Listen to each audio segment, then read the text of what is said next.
عشان هتسكن مع المصريين، سكنت مع المصريين لا مؤاخذة في الكلمة، كانوا بيسرقوا الاكل من السكنات، من الثلاجه كانوا بيسرقوا اللحمه والفراخ اللي انت بتشتريها، الفلوس كانوا بيسرقوها من تحت دماغك من البتوع من المحافظ.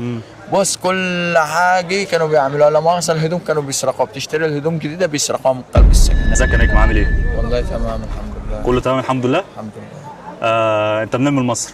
محافظة كفر الشيخ، مركز نطوبس، قرية برج موريسي. احسن ناس. قول لي بقى يا معلم، انت جيت ايطاليا ازاي؟ أنا جيت من على طريق ليبيا. طلعنا ليبيا من الجبال والكلام من، وتخزلنا في المخازن، وبعد كده أهلنا دفعوا لنا الفلوس، وبعد كده طلعونا على البحر وركبونا في مركب، وبعد كده جابونا إيطاليا هنا، وصلنا إيطاليا هنا. انت دفعت كام عشان تيجي ايطاليا؟ أنا دافع 300,000.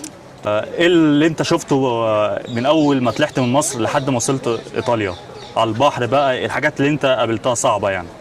هو بصراحة الطريق كله صعب.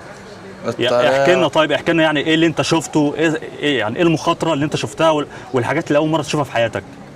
حاجات اللي أول مرة أشوفها في حياتي، التعذيب في المخازن اللي احنا بنتخزن فيه. مين اللي بيعذبوكم؟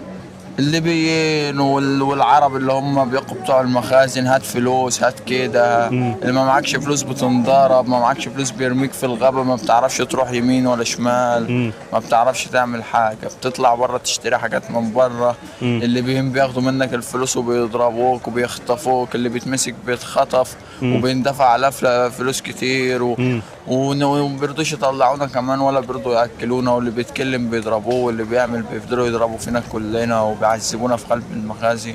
ولما بنطلع برضه بيعذبونا واحنا على البحر لحد ما نركب المركب. يعني ان لقينا واحد حلو يبقى هو سواق المركب لحد ما بيوصلنا طريق، هو ده اللي بيبقى كويس معانا، حتى عشان هو بيبقى معانا على المركب وبيبقى جايب لنا حتى اكل وكده. اما في المخازن ولا في اكل كويس ولا في اي حاجه كويسه، واهانات وتعذيب وكلام من ده. ومع انكم انتوا دافعين فلوس، مع اننا احنا دافعين فلوس وقاعدين في المخزن بفلوسنا، والمفروض يجي لنا اكل نضيف بفلوسنا وشربنا كل حاجه نضيفه. لا مؤاخذه ما فيش حاجه نضيفه، كنا بناكل الرز ده لا مؤاخذه البطاقه الشخصيه. ايوه فاهم قصدك. طيب انت لما وصلت ايطاليا هنا، انت كنت متخيل ايطاليا زي ما انت كنت في مصر كده كنت بتسمع عنها؟ لا يعني انت كنت متخيل ايه في مصر عن ايطاليا دي؟ كنت تسمع عنها ايه وانت في مصر؟ والله مش هقول لك يعني انا سمعت عنها انها حلوه، وسافروا كتير من عندنا من البلد قبل مني، شباب صحابي ونكلمهم يقول لك تعالى ده ايطاليا حلوه، ده فيها اوراق، ده فيها مش عارفه ايه، تعالى ايطاليا تعالى. بس انا لما جيت وجربت بصراحه واتبهدلت واتهنت، وبجري على اوراقي وبجري هنا وبروح انام قدام الكسطور عشان اوراقي بالاسبوع وبالاسبوعان والتعذيب والبهدله دي. انا لو فكرت ان ايطاليا كده من قبل انا ما اطلع من مصر وقبل ما اطلع من اهلي، لو هموت من الجوع في مصر، انا عمري ما كنت افكر اجي ايطاليا ولا اجي اوروبا.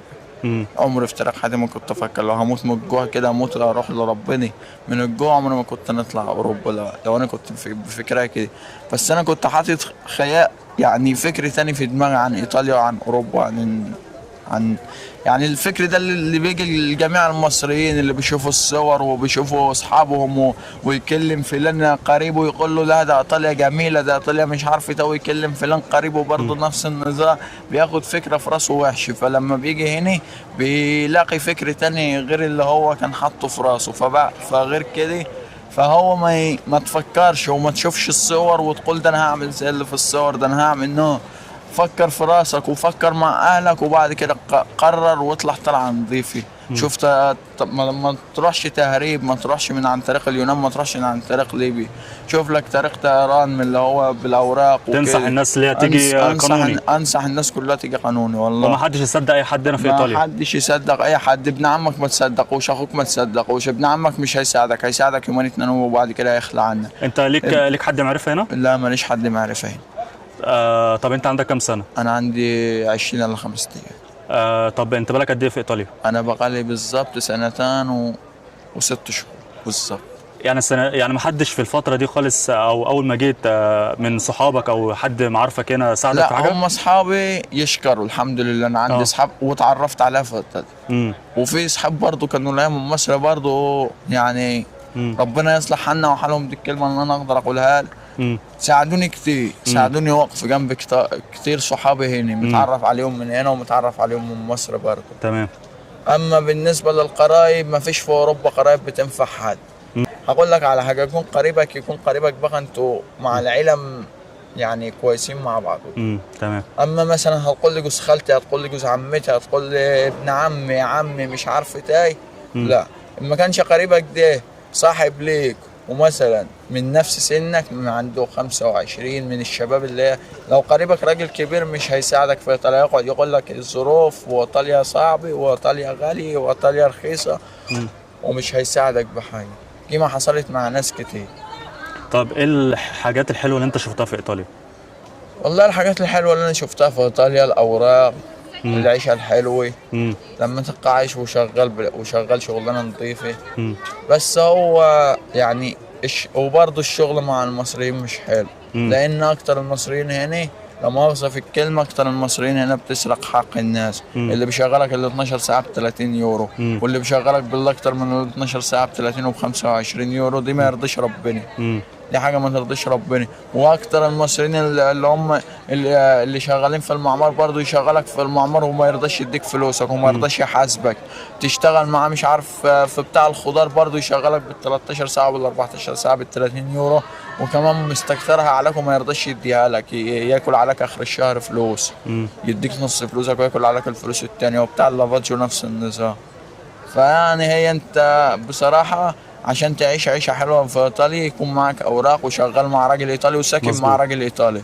عشان هتسكن مع المصريين، سكنت مع المصريين لا مؤاخذة في الكلمة، كانوا بيسرقوا الاكل من السكنات، من الثلاجة كانوا بيسرقوا اللحم والفراخ اللي انت بتشتريه، الفلوس كانوا بيسرقوها من تحت دماغك من البتوع من المحافظ. بص، كل حاجة كانوا بيعملوها. لا مؤاخذة الهدوم كانوا بيسرقوها، بتشتري الهدوم جديدة بيسرقوها من قلب السكنات. فعشان تعيش في ايطاليا عيشة نظيفة، اشتغل مع ابن البلد وخد ورق بتاع البلد واسكن مع ابن البلد. العربي ما تقربش ناحيته عشان تعرف تعيش في ايطاليا. بس في ناس كويسة ويعني الحمد لله، بس أكتريتهم اللي ماسك سكن ولا اللي ماسك شغل بيستعبد اللي بيروح عنده، اللي بيروح عنده بيستعبده عشان مصري زيك وفاهمك. ايوه، ممكن يبقى ناقص لك على الفلوس بتاعت السكن 20 يورو، يرميك في الشارع بسبب ال 20 يورو ان هي مش معاك، ويتلكك لك على اخر الشهر. ويتلكك لك عليه. ممكن انت غلطت في حاجه في الشغل ان هي ما تستاهلش حوار، هو ممكن يضرب لك عليها حوار، يرزيك عليها في السكن، يرزيك عليها في السكن وفي الشغل. علشان يسرق من فلوسك، ده كله علشان يسرق من فلوسك، مش عشان حاجه. نو عشان تيجي انت مثلا ليك 1000 يورو عنده، يقول لك لا ده انت ليك 800 700. طب انا اعمل بال 800 700؟ انت بتاخد منهم 230 يورو للسكن، بدفع منهم اكل وشرب 150 200 يورو. طب انا بجيب سجاير ب 180 يورو في الشهر. طب انا كده هدفع لاهلي في مصر ولا هحوش ولا هتجوز منين ولا هعمل شهاده الجيش ام 10000 يورو منين ولا جوازي ولا؟ هم ما يعرفوش كده، محدش هم يعرف. عارفين، بس هم قابلين على نفسهم انهم ياكلوا الفلوس. هم قابلين على نفسهم ان هم ياكلوا الحرام. هو ابن حرام بقى، جاء من مصر ابن حرام، وصل ايطاليا ابن حرام، قابل على نفسه ياكل فلوس حرام وفلوس الغلابه. ده اللي انا اقدر اقوله، واوصل رساله لاي واحد مصري، اي واحد عايز يجي ايطاليا يجي قانوني، ما يجيش تهريب وكلام من ده. التهريب احنا عارفين، القانوني فلوس زياده شويه بس مضمون، ولا هنات ولا تعذيب ولا كلام من ده. هتيجي على سكن وهتروح وهتبقى دنيتك تمام، ان انت جاي رسمي، جاي واصل ايطاليا طيران رسمي.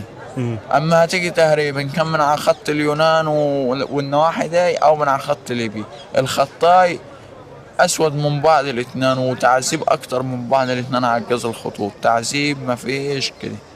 يعني تنصح الناس اللي في مصر اللي عايز يجي ايطاليا يجي اللي هو يجي طيران، يكون معاه صنعه ويكون بيتكلم كمان لغه ايطاليه، حتى لو بيتكلم انجليزي. احنا برضه عندنا شباب كتير في مصر يعني في الكلام الانجليزي بيتكلموا انجليزي. انا نفسي بتكلم انجليزي يعني.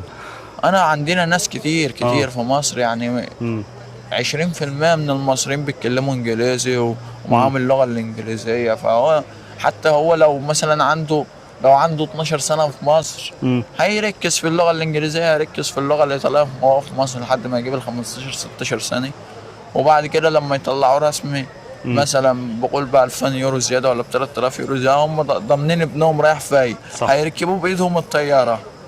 اما انت هتروح تركب ابنك بيدك الباص، وبعد كده يروح اسكندريه، ومن اسكندريه يروح السلوم، ومن السلوم يطلع مطروح وحوار عشان يروح ليبيا تهريب وبتاع، ويتعذب من اللي هم بتوع العرب بتوع السلوم، ينضرب منهم ويتاخد فلوسه منهم، واللي لو قلت لهم ما معيش فلوس يضربوك ويرموك في قلب الصحراء وفي قلب وده من غير اكل وشرب. حرام حرام، انتوا ولاد ناس. انت اما زود 2000 يورو مش مشكله، زود 2000 يورو وطلع ابنك طلعه صح، طلعه مضمون، ضامن انت ابنك رايح فين، عارف انت رايح فين. اما ما تقعدليش في البيت وانت مطلع تهريب وتقول يا رب ابني يوصل، يا رب ابني ما يغرقش، يا رب ابني ما يموتوش، يا رب ابني ما يخطفوش. طب ما انت لا يا عم، طلعه سليم، اللي عايز يطلع سليم.